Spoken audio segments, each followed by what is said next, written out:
Calisthenics sums up all exercises with your own weight, whether it's statics, dynamics, balances, or even weight training. However, for all of this you need a foundation, which we are going to learn how to properly train today. And the first thing we're going to do is to divide our video into 3 sections, where the first section will be the warm-up, the second section will be the exercises, which are also divided into 4 more sections. These are pulling movements, pushing movements, exercises for the core muscles and leg exercises. And also the third and the final section deals with the structure of our workouts themselves. Let's start with the warm-up. In any sport, and calisthenics is not an exception, you come to warm up only after you tear something off or get an injury. I encourage you to think in advance and make a logical chain of warm-up exercises for each of your training days. So any workout starts with a joint warm-up, 10-20 rotations for each joint. Then you do 10 to 15 minutes of light warm-up exercises on the muscle groups you are going to train. For example, for the upper body, it could be all sorts of chin-ups, rotations, easy forms of push-ups, as well as the use of resistant bands for fitness. As for the lower part of the body, all kinds of jumping ropes, running, as well as squats with your own body weight are excellent. After the warm-up, we start the workout itself. In the push-up group, the main basic exercise will be push-ups from the floor. On the screen you see the full progression cycle of this movement from the easiest to the most complex level. Your goal in practicing push-ups is to perform this movement cleanly and in a controlled manner, with your chest touching the floor. Once you have mastered the basic push-ups, you can proceed to different variations of this exercise, as well as explosive and static variants of performing this movement. And as a final stage of a progression, you can add additional weight to your approaches. A more complicated version of push-ups from the floor will be push-ups on bars. This movement should be started with simpler movements such as push-ups from chairs. Then it makes sense to simply learn how to hold your body in the rest position and freely perform the shrugs with your weight. After which it is wise to begin performing the negative phase of the movement. Do not forget that the dips is an exercise where you can progress the load indefinitely with additional weight. I also want to mention that pushing movements include your shoulders. Here I will very briefly designate only 2 basic movements. These are push-ups bent as an introductory exercise to push-ups in a handstand, and the push-ups in a handstand itself. There are as many as 240 varieties of complications of basic movements, from the simplest to extremely complex, in our calisthenics project. These variations allow you to smoothly increase the load in your workouts without increasing the number of repetitions and without use of the additional weight. So if you want to train with us, just check out the link in the description.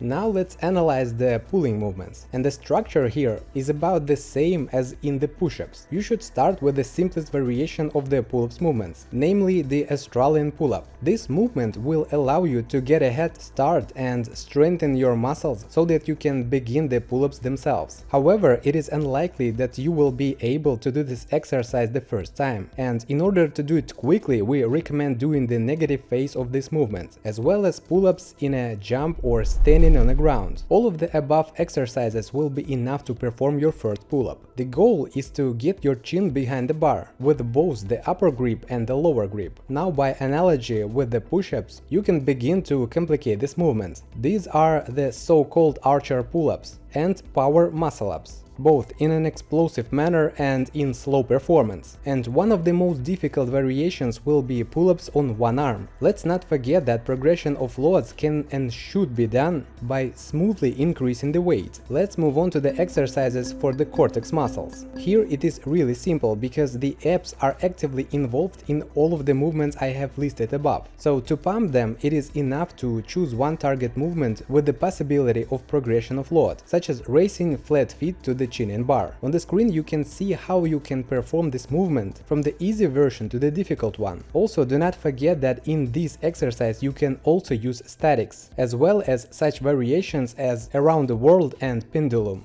Here we can come to the leg workout, and the best thing you can do as a beginner is to keep your legs training, even if it's not as effective as pumping your upper body. The fact is that the legs are naturally a stronger muscle group, and there aren't many variations of how you can make this movement harder without using weights. But here is what you can do. Start squatting with your own weight, then complicate this movement with explosive exercises like jumping up and down. Don't forget about your calves either. But the truth is that it's even harder to work this muscle group without weights than your quads and biceps. But again, that's not the reason to skip your leg day. As soon as your legs are stronger and you will not feel a strong pain after each leg workout, begin to complicate this movement using perhaps the best exercise for the legs with your own weight, pistol squat. Here you can start with the squats using elastic bands for fitness or any other support. Do this exercise until you are able to do good quality controlled squat on one leg. Now, when we have understood the exercises, their variations and progressions, it is time to structure our training, and for the first 2 weeks you should start with the full body training. That is when you work out all muscle groups in one training session. It is necessary for forming general strength and foundation for future exercises. For this purpose, it is necessary to take 2 exercises from pull and push sections, 3 exercises on legs and 1 exercise on abs, then to go outside or to the gym and to define what quantity of reps in each exercise you can do in 30 seconds. Suppose you do 20 squats in 30 seconds. This is the number of repetitions you can do now. Do the same procedure with each exercise and work in this mode for 4 approaches. It is enough to do such training 2 times a week. Once you are 2 weeks in, start breaking up your workout into splits, which means muscle groups, so that your legs are in the middle of your split. Always train your abs at the end of each workout. All that I have listed in this video is basic workout training for beginners. If you want to increase the load, start using more difficult variations of the exercises or additional weights, and also come to our calisthenics project, where we have already compiled a complete training plan with schedules, load progression, and all the necessary materials for your progress. With us, you will be able to achieve visible progress already within the first cycle of 45 days, as in the examples that you can see on your screens now. To get acquainted with the project, follow the link in the description. Watch the detailed video and we will be glad to see you in our ranks. Have a productive workout everyone. With you as always was Fedor Chepki.